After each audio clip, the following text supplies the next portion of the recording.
Hey.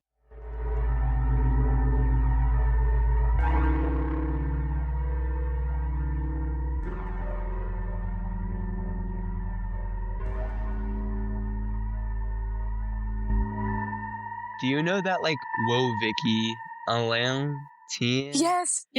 That plays in my head every single time I see the countdown when we hit record. 1, 2, 3, 4, 5, 6, 7, 8, 9, 10, 11. I think it's so funny. What do we see? We were starting with our Spotify Wrapped. How was yours? Wait, which one do you want to know first? Artists or songs? Let's go songs. Okay, my top song was Groupie Love. This is the second year in a row Groupie Love has been my top song. Oh, interesting. Groupie Love. Fuck, what was the other one? I think it was Headlines. It was Drake. Pussy a Millions. That was Drake. Apple Pie. Travis Scott. How many was that? Is that 4 or 3? Oh, that was 4. And then Let the Light In was my 5th. Ooh, I like Let the Light In. That's a good one. All right. Do you want me to share my top 5 songs? Yeah. So my number 1 song was Sports Car by Tate McRae. Oh, wait, that's a good one. I know. My number 2 song, and then it's Signs by Tate McRae, and then I Know Love by Tate McRae, and then Siren Sounds by Tate McRae, Yeah. and then Purple Lace Bra by Tate McRae. I think he likes Tate McRae, guys. I know, it was so funny. But then for my artist, this was interesting. My number 1 artist was still Taylor Swift, though. Taylor wasn't in my Spotify Wrapped this year, and I was just really shocked by it. Yeah, I don't know. I mean, for me, The Life of a... When it gave you, the top 5 albums, Taylor Swift's new album was actually at the top, even though it came out so late in the year. But I feel like for most people, it came out too late for it to make that big of a difference. But that album was good, so I don't blame you. Okay, people shat on it so much. Some of the corny, even though half the album is low-key bad lyrics, it doesn't bother me it pisses some people off, in my opinion. Everyone was hating on Wood, but Wood is my favorite song from the new album. No, Wood was actually one of the better songs, in my opinion. People were shitting Wood, on... Elizabeth Taylor, Opalite, and Father Figure. I will not tolerate Father Figure hate. No, Father Figure and Fate of Ophelia were my favorite. Oh, Fate of Ophelia was good. Yeah, but I feel like Fate of Ophelia, that was I think pretty much everyone was okay, this one was good, and then the rest were bad, was what most people were saying. What were your top 5 artists, though? Okay, 1 was Lana, 2 was A$AP Rocky, I think 3 was 21 Savage, 4 was Kanye, I think 5 was either Schoolboy Q or Travis Scott. I can't remember. It's literally Lana Del Rey and then a bunch of rappers. What the fuck? Mine was Taylor Swift, then Tate McRae, and then Ethel Cain, and then I can't remember the other 2, but it was probably other basic white girls probably. Oh my god, you know what movie is so Ethel Cain? What? Pearl. Oh, that's actually such a good take. I love that. Because think about it. She's our little overlooked star living on a farm. No, I don't know how familiar you are with Ethel Cain lore, but I think we need to start adapting albums to movies more than just books to movies, Oh my god, yes. Preacher's Daughter would make such a good movie. Okay, it was either I think it may have been Preacher's Daughter or something when we listened to that in the car this summer when we went to go see Megan. Mm-hmm. And I was okay, wait, this is so Pearl. Because I actually liked Pearl. Yeah, I think, we were definitely listening to Preacher's Daughter because at that point, I don't think her new album had come out yet. Maybe I should get into Ethel Cain, start my little, my Pearl phase. No, Ethel Cain will take over you for a bit. If it hits you right, it'll take over you. If that makes low-key, she when we were listening to that, I also feel that was something that Lily Rose Depp would listen to, when she was Ellen in Nosferatu. Yes. Okay, I like Nosferatu. I don't care what anyone says. It was good. Yeah, I'm gonna be 100% honest. I have no idea what you're talking about, but I believe you. Oh wait, no, you've never heard of it? No. Okay, it's it came out around this time last year. It's the vampire movie. No. Not ringing a bell. It has Bill Skarsgård in it. He played Pennywise, but he plays Count Orlok, and he's like the vampire. Shoot, I might have to watch it now. Okay, but it really only like makes sense if you've read Dracula though, because like that's why I liked it, because like I actually didn't mind Dracula. Yeah, I've never read that, but I believe you though. Okay, do you want to get into the crimes? Yes. Okay, so today it's my turn this week. Today I'm actually gonna switch it up a little bit from a true crime, and we're actually gonna go over 3 conspiracy theories. Actually. Okay. So the first one, do you know who Stanley Kubrick is? Yes. Oh my God. You don't understand. The Shining is one of my favorite books and movies. This is about The Shining. Oh, okay. You might have heard this. Maybe. Because it's also about the moon landing. Oh, wait. I don't think I've heard this one. Okay, good. Okay. It's about the moon landing. So we're going to flash back to 1968, which, if you don't know, the moon landing was in 1969, but in 1968, Stanley Kubrick filmed the movie, like, I don't know if you've ever seen the movie, because I haven't, but the movie, like, 2001, A Space Odyssey. Do you know that movie? Is this the one that he got in trouble for?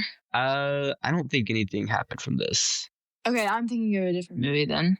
Okay, but so basically, for 2001, A Space Odyssey, it was 1968, but it was really known at the time, like, it was very much, like, it was extremely advanced with its, like, special effects, and, like, you know, it has, like, a space theme, obviously.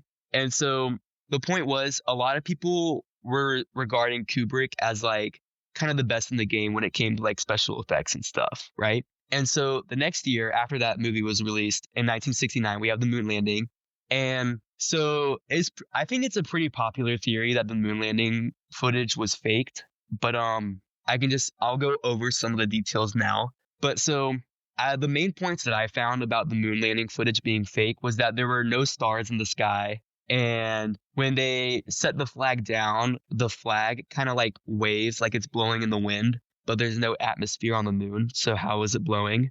And then there were some other things. So some of like the stuff that they put on the ground, like the flag and like some other like research stuff that they would like set down on the surface of the moon. Sometimes the shadows of these objects would be going at different angles. But in theory, if you're on the moon, then your only light source would be from the sun. So they should go all at the same angle. But the shadows were going at different angles, which was weird. And then there were also in a lot of the footage, there's like a crosshair in the middle of the screen. Do you know what I'm talking about? Like the crosshair? Let's explain. Because I mean, like, wait, hold on. But is it like something like when you know it's kind of like edited, kind of like that? It's like, think like Minecraft, and in the center of the screen, you see that little cross so that you know which way you're looking. Oh. So there's that in all the footage, which was like, that was intentional. That part wasn't weird. But what was weird is that sometimes the crosshair would go behind an object when it should always stay in front because it's like on the camera. But sometimes it would go behind objects, which is a weird thing. And then also there's this one specific moment where an astronaut's like helmet, gets really close to the camera, and you can this is all alleged, by the way. I don't really believe this. But they say you can kind of see like a stage light in the reflection of the astronaut's helmet in this one specific part, which I also think was interesting. Wait, so what? So the moon landing, like people were thinking it was fake because of like seeing like the fake stuff in Kubrick's movie? No. So that was the actual footage of the moon landing that like NASA like put out. Okay. Yeah. So they were actually criticizing the actual moon landing footage and saying that like the government like faked the moon landing. And so that's why we're going back to Stanley Kubrick, because people think Kubrick could have faked it because he had done like that movie, A Space Odyssey. And they were saying he was probably the only person in the world who could do enough advanced special effects to really pull it off. And so that's why a lot of eyes went on to Stanley Kubrick, saying that he was the one who like shot the thing for the government. And so the next part of the theory has to do with The Shining. Okay. Oh, I'm excited. Yes. And I'll be honest, we're already reaching. This is where I think it's reaching, but I think it's very interesting. So The Shining comes out in 1980, so multiple years after the fact. And people say that The Shining was Stanley Kubrick's method of coming clean to the world, that he, faked the moon landing for the government. So you might know this, but little Danny, like the little kid, he wears an Apollo 11 like sweatshirt for a lot of the movie. So that's the first piece of evidence. And then the whole like room like 237 thing that goes on in the Shining movie, if you've ever seen it, that is connected because the moon is like roughly 237,000 miles from the Earth. Interesting. That's interesting. And it's really interesting because even though in the Stephen King novel, it's actually room 217. But yeah, I was about to say, because like I remember it being like a totally different number from the book. Yeah, so it's 217 in the book Stephen King wrote. But because Stanley Kubrick is the one directing the movie and he's the one who faked the moon landing, supposedly, that's why he changed it to 237 to try and like come clean a little bit, Yeah. And then the last one, this one's more like metaphorical. But when the dad, Jack, is like typing on his typewriter, like all his confessions and is like, all work and no play makes Jack a whatever boy or whatever. That's a lot of people were saying that was basically Kubrick's own symbolic confession of the moon landing. I could see it. Like, call me crazy. Like, I could totally see if he helped stage it. Yeah. Because, I mean, like, I'm sure the government, if he did do that, the government probably paid him a lot of money to where he could get those effects to make it look like it was real. Yeah. Personally, I am a believer in the moon landing. I think it was real, but I could be convinced that it was fake if there was some more damning evidence, and I could see it being Kubrick, Yeah. All right, so that was theory number 1. Let's see, theory number 2. Do you know who Zeena LaVey is? No, who is this? Okay, so Zeena LaVey, she's born in 1963 in San Francisco, and she's the daughter of a man named Anton LaVey. Okay, Anton LaVey is the founder of the Church of Satan. Oh my God. Okay, so yes, so going back to Zeena, and keep in mind she was born in 1963, and when the main part of this, conspiracy theory thing happens, this is like, for her, it's the 80s, okay? Around the 80s, when she was like older, obviously, she had the title of like the high priestess of the Church of Satan. But a lot of the things she would do is she would go on like the news or like a talk show or like on the radio, and she would kind of try and like calm down like people's like quote unquote like satanic panic, because a lot of people, assumed that like Satanists would like do crimes and stuff. And she was basically trying to say like, oh, like we're just another church. Like we don't actually do all these crimes that you're thinking we're doing, basically, So that was like part of her big job. And so that's how she was kind of like one of the most well-known people from this church, kind of, right? Yeah. Okay. So audience, I'm going to send you 2 pictures of Zeena LaVey. And audience, it's very important that you also look up some pictures of Zeena LaVey. Okay, but I'm sending them to you right now. Oh my God, wait, I've heard of this before. You've heard of this before? Or like I've recognized Zeena LaVey. You recognize Zeena LaVey? All right. So if you can't already tell, it's pretty much Taylor Swift's twin. Okay. So. Oh yeah, no, I remember seeing that that picture for the first time, and I was like, is that not just Taylor Swift? No, these are like pictures, at least the one where it says like Zeena LaVey Satanist, like as like the caption. That one's from like a literal like TV show in the 80s. Okay. But like I'm talking like this might be her twin, like genuinely. So now we're gonna fast forward to like, Taylor Swift time. And basically, the theory is that Taylor is some kind of descendant of Zeena LaVey, and the way that Taylor became famous was through like some devil-worshipping Church of Satan type stuff. Oh my God. Wait, I really don't know if I can believe this. It's definitely an interesting one. But also, like, it's just scary how much she looks like Taylor. No, like, the one that's in color is bad, but I honestly think the black and white one is even more damning, honestly, in an odd way. I really don't want to believe this because my grandma, when Tortured Poets Department came out, she was just like, oh my God, like that was just so satanic. And I'm like, girl, what are you talking about? Like it was good. Yeah. Now, both the Church of Satan and Taylor Swift have been like, no, we're not affiliated at all. But yeah, that's an interesting one. And so I did some more research on Zeena, and I'd actually like to tell you about what she's up to now. So keep in mind, these pictures of her with the Church of Satan are from the 1980s. Zeena in 1990 left the Church of Satan, actually. And she said she left the church because it was like kind of corrupt. And, it wasn't, she just didn't want to be in the church anymore. And now she lives in Europe and is a practicing Buddhist and is a Buddhist instructor and artist. Wow. So I didn't see that coming. Yep. So she's just not affiliated with like the cults anymore. And so, yeah, I don't know. I just thought that was an interesting like thing to do. But I mean, she's still alive today. She's in like her 60s, I believe. And yeah, I thought that was cool. Okay. No, that like those pictures like legit scare me every time. No, because like I've seen them before on TikTok, and like I'm just like there's like she looks so much like Taylor Swift.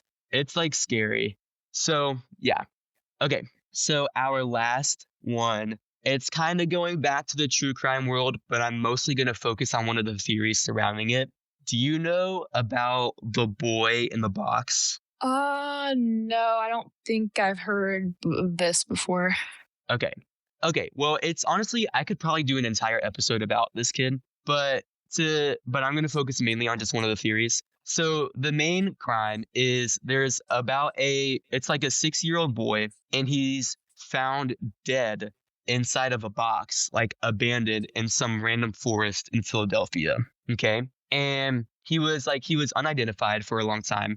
And basically he had a lot of like very like weird like things surrounding his body. So he was extremely like malnourished, and he was extremely like, he had like malnutrition. He did not appear his age at all. He looked closer to like a 3 or a 4-year-old, but he was 6. And he had multiple injuries that had kind of like healed, but because he didn't receive proper like medical treatment, they weren't healed like correctly. So like if he had like a broken bone, it was kind of like healed a little bit crooked, Yeah.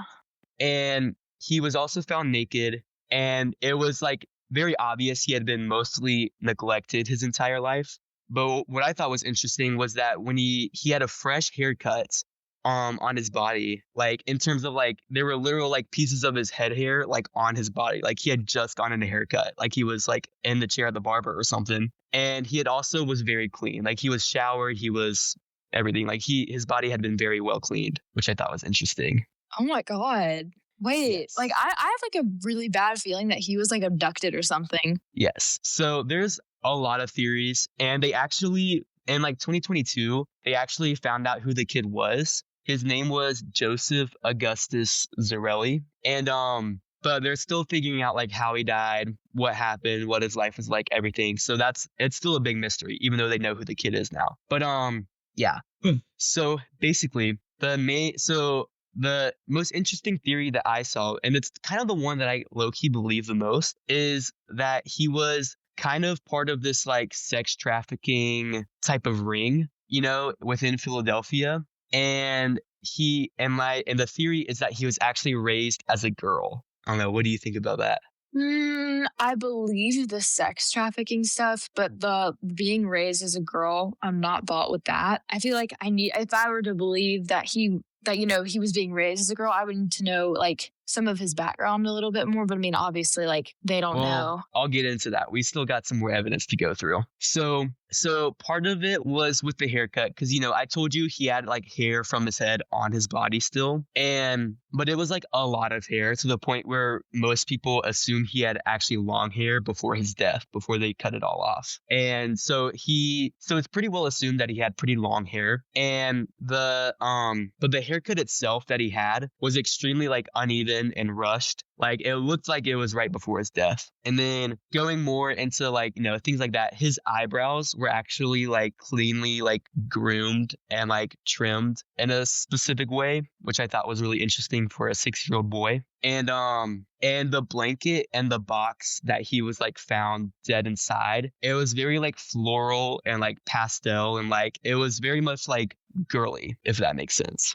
Yeah, I kind of believe that now a little more. And there were also no, like, matching, like, missing boys reports within, like, anywhere near the area. So the theory was that he was, like, kind of in the sex trafficking ring and was dressed up as a girl. But then when he died, they kind of, like, cut his hair off to, like, try and make it seem like, you know, like, he was a boy the whole time, to, like, try and, like, throw off suspicion if someone had maybe seen him dressed as a girl at some point. What else have people said about that? Like, that's just one theory that I've seen. There's, like, a lot of theories surrounding that one, though. A lot of people do think he was, like, sex trafficked. Let me look. I had some other stuff on him as well. I know there was this one woman who came forward and said she had, like, bought the boy at some point, but there was no, like, evidence, and it seemed like just, like, a false thing. So that was another interesting one. And then some people also believe that he was, like, isolated and, like, was used for, like, labor and, like, kept hidden. So that was another thing. But it is very well assumed that he was, like, abused and, like, had a rough life,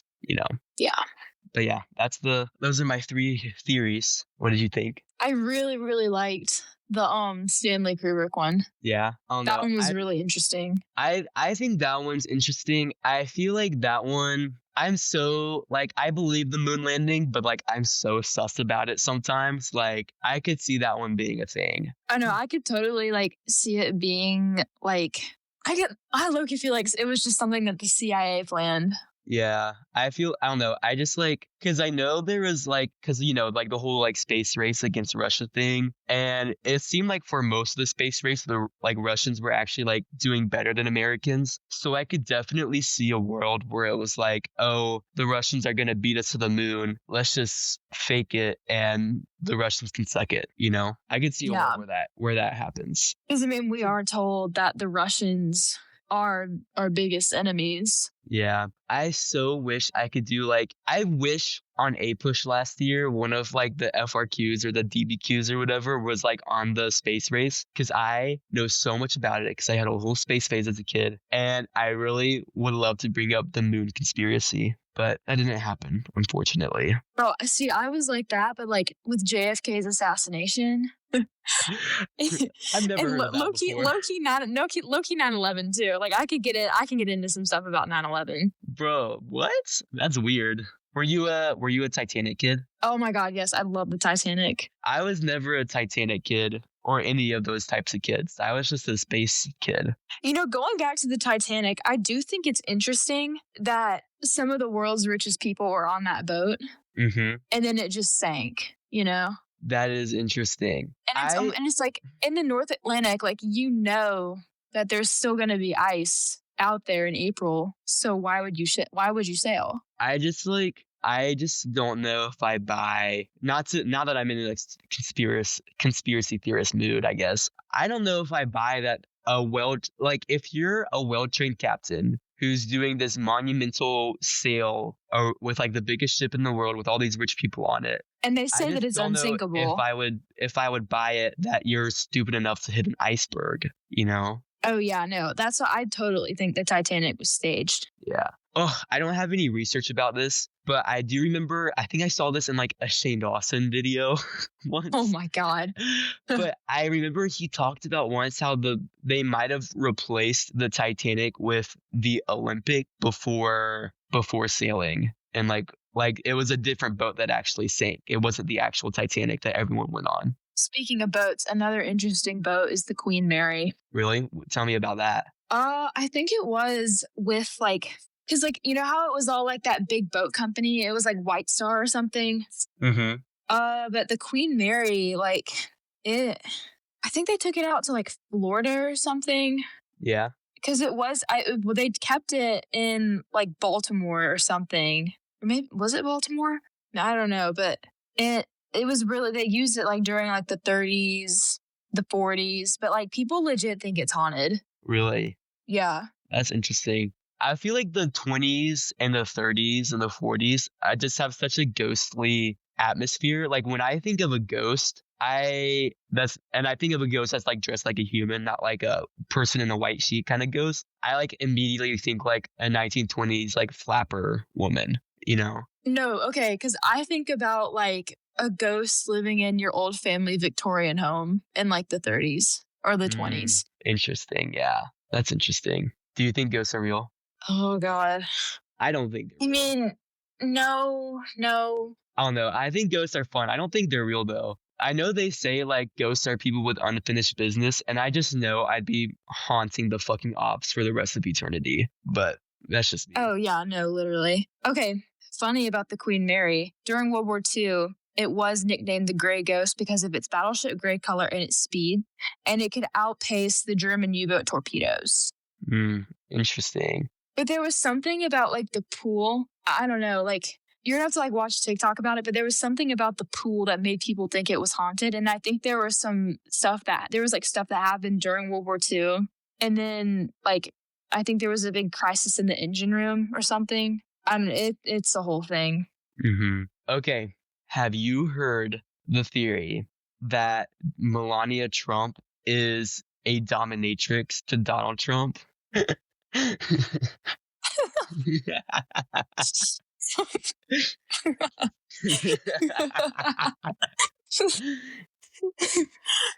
Have you? No, but I can believe it. I don't even know if I need to get into the evidence, but I just had to remember because I remember I went into a whole deep dive of this like last year. But from what I remember, before she was like with Donald Trump, she was kind of like this model, but she was like a weird kind of model, and like she kind of dressed like a dominatrix a little bit, and so that's kind of where like I think that's kind of where the theory originates, is because she used to like dress like a dominatrix before she met Donald, as far as I know. Allegedly, that could be wrong. Don't quote me. And then also just because like, you know, she's like crazy. I think Melania and Donald are so funny. No, legit. Like I think Trump could have been a comedian. No, he could have won RuPaul's Drag Race, I swear. No, you know who could be a comedian is Senator John Kennedy. Oh my gosh, I see him. Oh my gosh. I remember what I was going to talk about. Do you remember how I was talking about, what's his name? What's the South Carolina senator name that I was going to talk to you about? Lindsey Graham. Oh my gosh. So Lindsey Graham, here's a good one. Because I was going to do this in either in the intro or the outro. It's just like a funny story. But so there's a theory. It's not really a theory, but you know how like Lindsey Graham is like allegedly like very gay? Oh yeah, no, I think this is kind of like it's known. Yeah. So this is like less of a theory and more of like so apparently he's like allegedly he's like known for like kind of hiring like male prostitutes to have sex with, you know, because a lot of people in South Carolina like literally like will say like, oh, like everyone's been hired by him, like type of stuff. Like apparently he gets around allegedly. And so but there's the butterfly story, or not a butterfly, the ladybug story. So there's this one like recount of someone like saying like what their experience was like being hired by Lindsey Graham. And basically you're gonna cry. This is so funny. So basically this is from the perspective of one of the like prostitutes. He goes, when I came out of the bathroom, he was on the bed naked on all fours. I noted that there were dark marks around his anus. Oh, God. I asked if he had showered. He said yes. I asked if it was okay if I wiped him down. He said sure. I wet a face towel and wiped between his buttocks, but nothing was coming off. Then I realized that his taint wasn't dirty. It was just full of moles. Oh my gosh. Dark moles in dense clusters up and down the length of his taint. I'm gonna do my best Lindsey Graham impression for this next line. Oh, he said, hope you don't mind. Those just my little ladybugs. Oh my God. Those are just my little ladybugs. Oh my God. I ran out of there, and that's the end of the recount. Oh my God. I already knew it was going to be bad when you said that he was on all fours. Oh my gosh. Mind you, he's like, how old is he now? Like 60? Lindsey Oh, Graham I don't know. is- He's old because my great grandfather, he was the mayor of Union County, and he literally like funded Lindsey Graham's campaign when he was like when he first ran for Congress. He's 70 years old. Oh my God. I don't know. That is one of the funniest things I've ever heard. I need to write some like Lindsey Graham x Donald Trump fan fiction. No, we have to do the Donica Lewinsky and Bubba. I want okay. Do you remember that TikTok I sent you of like all the gay people in the area that had like hookups and like the lines? Yes. Yes. So, oh my okay. God. For context for the viewers, I saw a TikTok and it was basically this guy had like connected names together with like lines, like a spider web basically, of every single like gay person in the area and like who they hooked up with. And if they had hooked up, like had sex, like they had a line drawn between them. I so desperately need a sex spider web of the White House. Like genuinely. Like, are we talking like all the presidents or just like recently? Like within the past 50 years. Okay. I just think that would be so good. I would love that so much. Honestly, we may need to push it back like maybe 60 years because I'm really interested in like the JFK sex spider web. Really? Oh, yeah. That'd be good. Yeah. No, we just need like anything interesting. I need a sex spider web. Honestly, just like the past, like from like, oh God, maybe I'm trying to think like who would be a good, like a decent president to start this with. Honestly, Thomas Jefferson would be a good one to start with. Really? Oh, yeah. Interesting. Why do you think that? You haven't heard all of like the allegations people have been throwing at him? Was he like a rapist or something? Not a rapist, but there was like a rumor going around that he had relations with one of his slaves on like his plantation Monticello. And that's why like, and this was like when all of like the 2020 stuff, when everyone was just like way too woke and they were like literally tearing down his statues. I feel like that's not really a theory though. I think that actually happened. Oh no, I definitely think it happened. Yeah, I feel like I don't think that's a theory. I think that was like a proven like thing because he has like descendants or something. I remember like watching that in school once. But yeah, because like Miss Loudermilk made us like dive into it. Yeah. Okay. Well, yeah, that would be an interesting place. Out of all the presidents, I think that like probably had like a Mr. or a mistress. I definitely think Thomas Jefferson had one. I think Lyndon B. Johnson, JFK. I fear that like most of them had one. Oh no, yeah, but I'm just saying like the ones that are just like openly like Yeah. I mean, Lyndon B. Johnson literally had a name for his dick. Like, let's think about that. I still think Bubba is the name of Bill Clinton's dick. I'm gonna die by this theory. I've been like thinking about this. Like, I really need to know because I just don't believe it was a horse. Like, I think they meant horse like he had like a horse dick, like it was big. I think that's my theory is that's what they were referring to. I think it was the name for his. I don't think Bubba was actually like a person. Yeah, no, I still think it's his dick. Let's see I'm excited for the Epstein files to come out. Oh wait, when did they come out? So it was a weird thing, but the Justice Department had until I can't remember the date, but the date is coming up close. But they had basically a month after like the whole bill was signed to release the files. And I think they might have been like slowly like releasing some of them, but the large majority still have not been released. And the deadline for the Justice Department to release all the files is like getting closer. Let me actually look up when the thing is. Yes. So the deadline is December 19th. So yeah, that's a week from Friday. Yeah. So we need to have a watch party. Oh my God. No, when I come back to South Carolina around New Year's, that should be our episode. It's just read the Epstein files together. That'd be so funny. Oh my God. I mean, I've already made some predictions on like who was on it, but we should play bingo. Oh my God, yes. That is so funny. We're terrible people. No, we need to like start making our bingo cards. Okay. Well, I feel like this has been a good episode. Oh yeah, we were productive. Yeah, that was really good. Okay, do you want to call it? Yeah. All right. Bye. Bye, lovely viewers.